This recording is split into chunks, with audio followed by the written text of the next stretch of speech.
Welcome to 7-Minute Torah, an exploration of the weekly Torah portion with me, Rabbi Micah Streifer.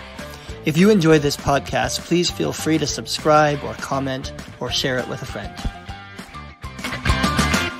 Life is hard. It's not only hard, it's not always hard, though I'm pretty sure it's rarely just easy. We go through a lot in this lifetime of challenges, of suffering, fear, loss, the hard stuff.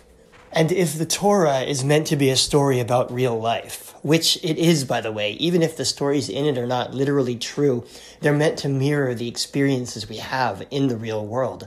And if that's the case, it also has to be a story about life being hard. And that's what we find as we open this week's portion, which is called Va'era. Va'era is the second parsha in the book of Shemot, the book of Exodus.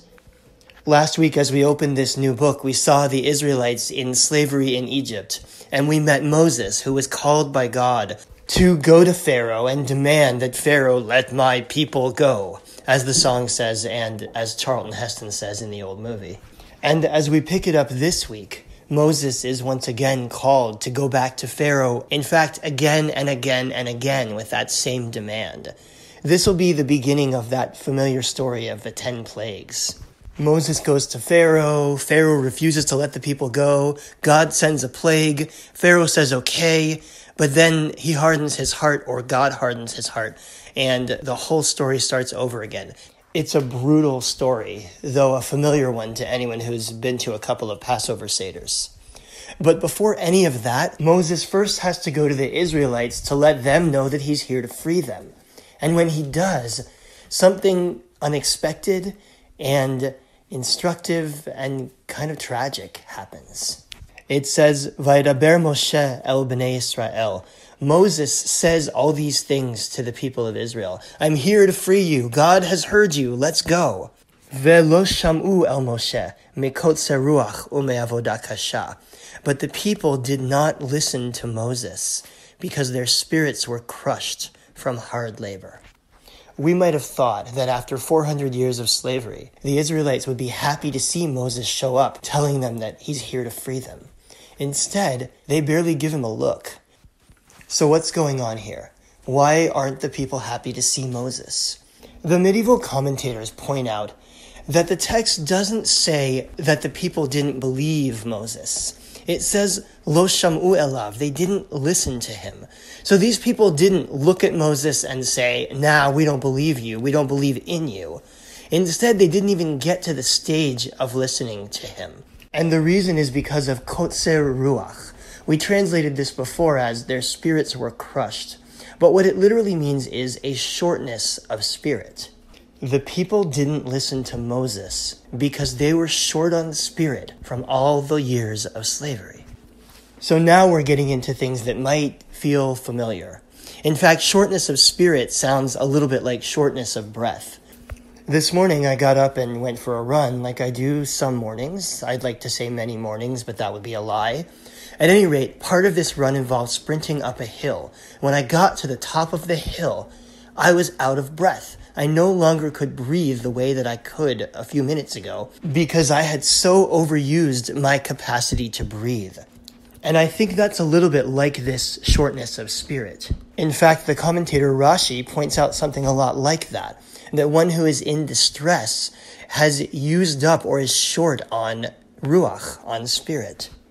But unlike a physical shortness of breath, this shortness results not in an inability to breathe, but in an inability to listen to Moses, to imagine that any goodness could come from his words or from his presence there. Maybe an inability to imagine that things could be different at all. Sometimes when challenging things happen, when we're going through hard times, we lose the ability to imagine that there could be anything besides the current reality. Sometimes in a pandemic, or when a loved one is sick, or when there's a governmental crisis, or we're feeling loss, our vision narrows to the point where all that we see and all that we know is the current hardness that we're experiencing. I think that's what the Torah is teaching us about here. In fact, the Hebrew word for Egypt, Mitzrayim, means narrow places. It's meant to be a symbol for all the narrows that we go through in our lives, and maybe for the way that our own vision, our own capacity to dream, can narrow during those moments. Negative emotions lead to negative emotions. Our sadness leads us to a fear that we'll always feel this way. And our fear can bring us to despondence. It's a cycle. So how do you break the cycle? We can't always just have Moses show up to lead us out of the narrow places. But Moses also represents something larger here. He represents the capacity to see outside of the current reality. Who's Moses? He's considered by the Torah to be the greatest leader, the greatest prophet in all of history. And according to the 12th century philosopher Maimonides, a prophet, among many other things, is someone who has a really active imagination, who is able to imagine, to see something besides what they see right in front of them. So in the end, the Torah seems to be trying to tell us that when life is hard, one of the things that we can do is cultivate our capacity to imagine what could be. Moses is able to do so because he isn't in the depths of slavery. And so he can reach out and provide a different vision to those who are. But once he does so, once he provides that boost to the others, they also are able to widen their scope and to believe in the possibility of freedom. And so we learn that even someone who is in the narrow place can break that cycle of negativity.